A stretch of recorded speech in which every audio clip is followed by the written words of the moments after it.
من الشيطان الرجيم بسم الله الرحمن الرحيم فلما پس هر کلا دخلوا چې داخل شول دی ننوتل علیه حضرت یوسف علیہ الصلوۃ والسلام خواته قالوا ویل دی یا ایها العزیز ای بادشاہ ای مشر د مصر مسنا رسیدلې د منګه ته و اهلنا او زمنګ اهل ته الضر تکلیف وجئنا او راوړې د منګه ببضاعت څپنګه مزجات چاغه لګه دا کوټه ده فاوفي پس پوره که لنا زمنګ د پاره الکیل پیمانه وتصدق علینا او خیرات وکه په منګه باندې ان الله یقینا الله تعالی یجزی المتصدقین بدله ورکوي صدقه کوونکو ته خیرات کوونکو ته قالو فرمایل حضرت یوسف هل علمتم آیا تاسو پوهوئ ما په هغه څه باندې فعلتم چې تاسو کړي بی یوسف د یوسف سره و اخیه او د ورور دغه سره اذ انتم جاهلون کله چې تاسو ناپوهه وئ قالو یلدی اینک آیا یقینا ته لانت یوسف خامخا ته یوسف یې قال او فرمایل حضرت یوسف انا یوسف ز یوسف یم وهذا او دا اخی ورور دی زما قد من الله علینا خامخ احسان کړی د الله تعالی په منګه باندې انه یقینا شان دا د من یتقی څوک چې تقوا اختیار کی و یصبر او صبر کوي فإن الله پس یقینا الله تعالی لا یضيع اجر المحسنین نزایا کوي اجر د نیکانو قالوا یلدی الله قسم په الله تعالی لقد آثرك الله خامخ غرواله درکړی د تا الله تعالی علینا په منګه باندې وإن كنا او یقینا ومنګه لخاطئین خامخ خطاکار قالو فرمایل حضرت یوسف لا تسریبا نشتره څه ملامتیا علیکم پتا سبانی الیوم نن روزی یغفر الله بخنه دیو کې الله تعالی لکم تاسو ته وهو او د الله تعالی ارحم الراحمین بهترین رحم کون کې دی اذهبوا ویسه تاسو بقمیسی کمیس زما هذا چې داده فالقوه پس کېک دوی دلرا علی وجه ابي په مخ د پلار زما باندې یاتی نشی به دا پلار زما بصیرن لیدونکې واتونی او راولی تاسو ماته باهلکم خپل اهل اجمعین ټول ولما هر کلا فصلت العیر کله چې جدا شوله العیر قافله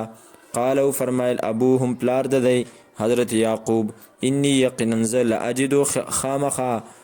ز محسوسوما ریح یوسف خوشبو د یوسف علیه السلام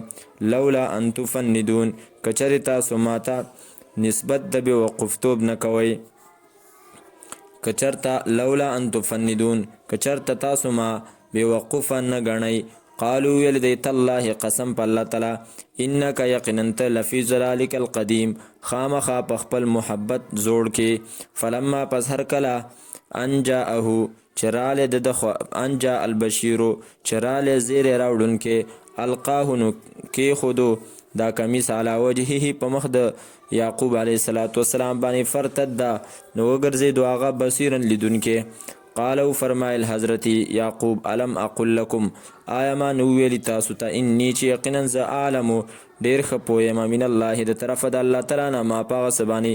لا تعلمون چې تاسو پینه پویږئ قالو یلدی یا ابانا ای زمنګ بابا استغفر لنا بخنه وغاړه زمنګ د پاره ذنوبنا د ګناهونو زمنګ انا كنا خاطئین یقینا ومنګ خطا کوونکی قالو فرمایل حضرت یعقوب سوف استغفر زرد چې بخنه به وغاړه مزه لکم تاسو د پاره ربي د خپل ربنا انه یقینا دا الله تعالی هو الغفور امداد بخون کې الرحیم مهربان فلما دخلوا پس هر کله چې داخل شودی علی یوسف د یوسف علیه السلام خواته آوا نورانزدې کړو الیه خپل ځان ته ابویه مور او پلار خپل وقال او فرمایل ادخلوا ننوزی تاسو مصر ته ان شاء الله که خوښ شي د الله تعالی آمینین په امن کې ورفع او پورته کړل ابویه مور او پلار خپل علی العرش په تخت باندې وخروا او ښکته شو دی له دته او پریوتل له دته سجدا سجده کوونکی وقال او فرمایل حضرت یوسف یا ابتی ای زما بابا هذا تأویل رؤیایا دا تعبیر دی د خوب زما من قبل چې لیدلی ما مخکې قد جعلها خامخا وګرځودی لره ربي رب زما حقا رښتیا وقد احسن بي او خامخا احسان کړی دی، ښېګړه کړې ده الله تعالی زما سره. اذ اخرجني کله چې زه راویستومه من السجن د جیل نه، وجاء بکم او راویستلی تاسو من البدو د باندې نه، من بعد ان نزغ الشیطان من بعد پس ان د دې خبرې نه نزغ الشیطان چې وسوسې واچولې شیطان بیني په منځ زما کې و بین اخوتي او په منځ ورونو زما کې. ان ربي یقینا رب زما لطیف تدبیر کوونکی دی، باریک تدبیر کوونکی دی، لما دا غصه یشاء چې وی غواړي. انه یقینا د الله تعالی هو العلیم الحکیم همدا دی پوهه حکمت والا. رب رب زما قد آتیتنی خامخا راکړي تا ماته خامخا راکړي تا ماته من تأویل الاحادیث قد آتیتنی خامخا تا راکړي د ماته من الملک د بادشاهینا وعلمتنی او خودلی دی ماته من تأویل الاحادیث د تعبیر د خوبونو نه د حقیقت د خبرونه. فاطر السماوات ای پیدا کوونکی د اسمانونو والارض او د ځمکې. توفنی انت ولی ته امدادی زما فی الدنیا په دنیا کې والآخرت او په آخرت کې. انت ولی ته مدد کوونکی زما په دنیا کې او په آخرت کې. توفنی وفات کمال را مسلمن په داسې حال کې چې زه غاړه کې ښودونکی ما تا ته مسلمان یم. والحقني او یوځای کمال رب الصالحین د نیکانو سره. ذالک دا من انباء الغیب د خبرونو د غیب نو نوحیه چې وحی کوله منګ الیک تا ته. وما كنت نوی ته لدیهم د دوی سره اذ اجمعوا امرهم کله چې دیو اتفاق وکړو په خپله خبره په کار خپل باندې وهم یمکرون په داسې حال کې چې دوی سازش کولو.